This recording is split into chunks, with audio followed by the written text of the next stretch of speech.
Assalamualaikum warahmatullahi wabarakatuh. Perkenalkan, saya Dika Fitriyanti dari Prodi Teknik Mesin. Kali ini saya akan mempresentasikan hasil kerja saya, yaitu mengenai sejarah demokrasi dari demokrasi terpimpin sampai dengan era reformasi.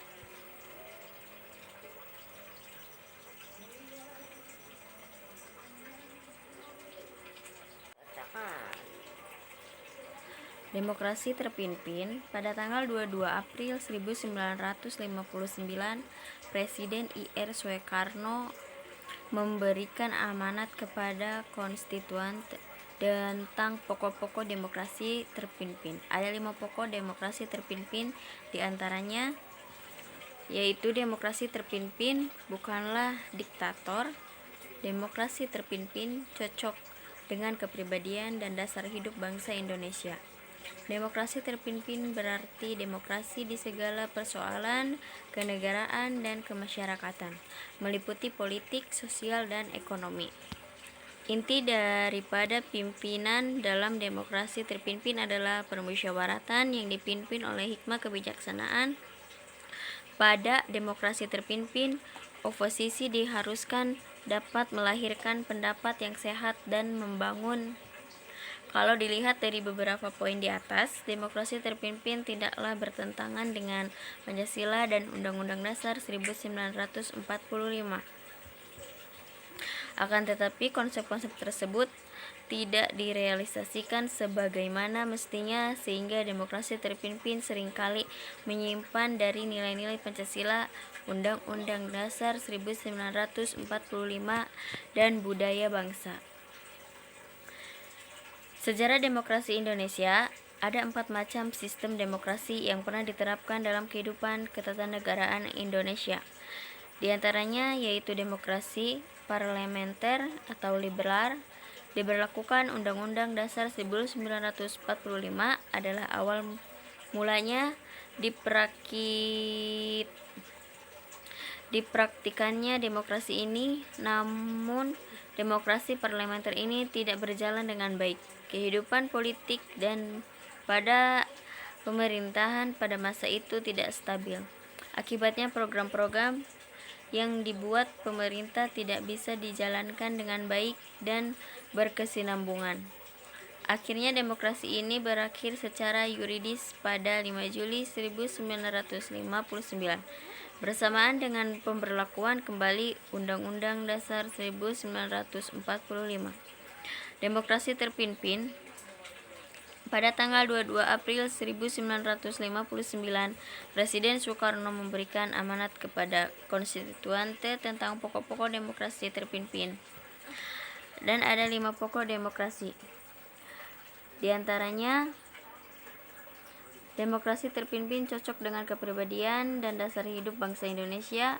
Demokrasi terpimpin berarti demokrasi di segala persoalan kenegaraan dan kemasyarakatan, meliputi politik, sosial, dan ekonomi. Inti daripada pimpinan dalam demokrasi terpimpin yaitu permusyawaratan yang dipimpin oleh kebijaksanaan.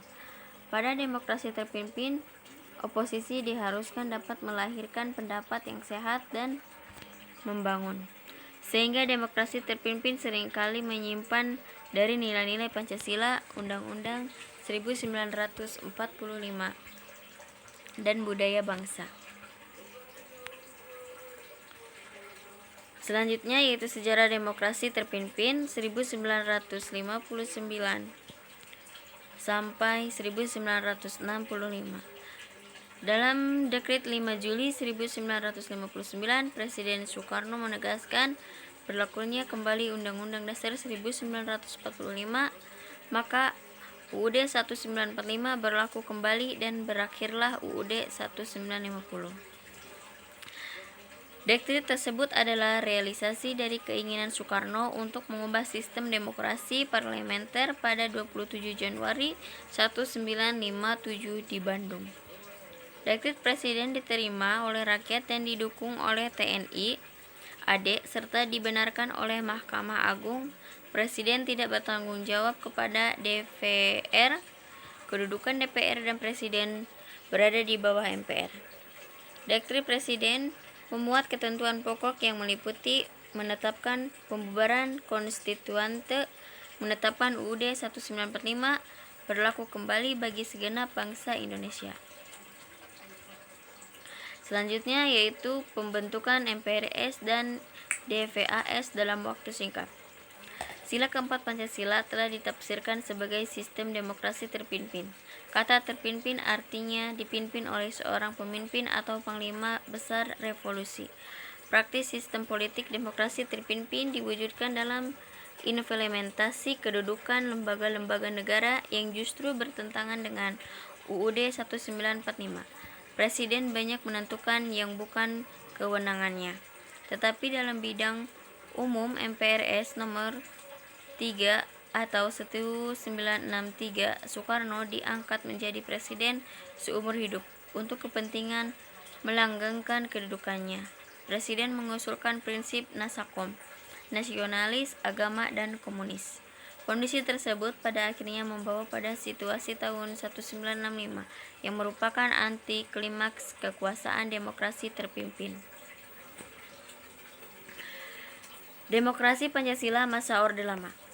Politik dalam bentuk pilihan pada demokrasi liberal dan parlementer, dan secara ekonomis dalam bentuk pilihan terhadap penciptaan kelas menengah pribumi yang kukuh. Bulkin 1984.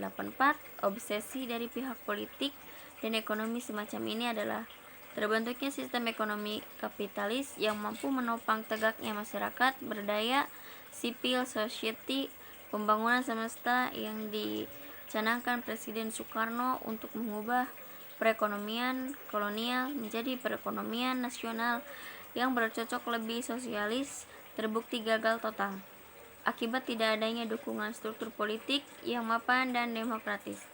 Bung Karno selaku presiden bahkan memperagakan pemerintah diktator dengan membubarkan konstituante PSI dan Masyumi serta meminggirkan lawannya politiknya kritis.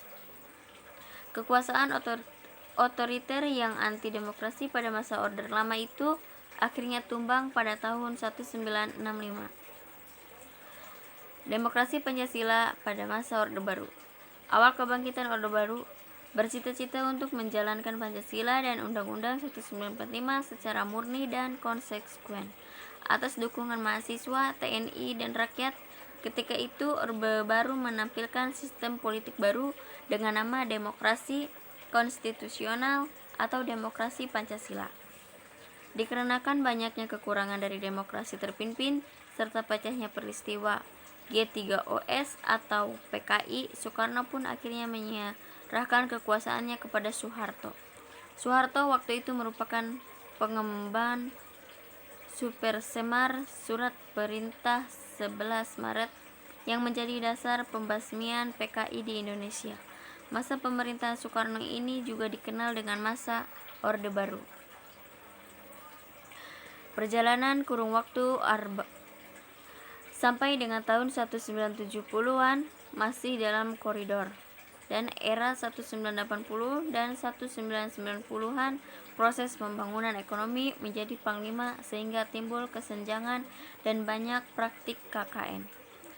Akhir 1997 muncul perlawanan rakyat melalui gerakan reformasi tanggal 21 Mei 1998 berhasil menurunkan Presiden Soeharto.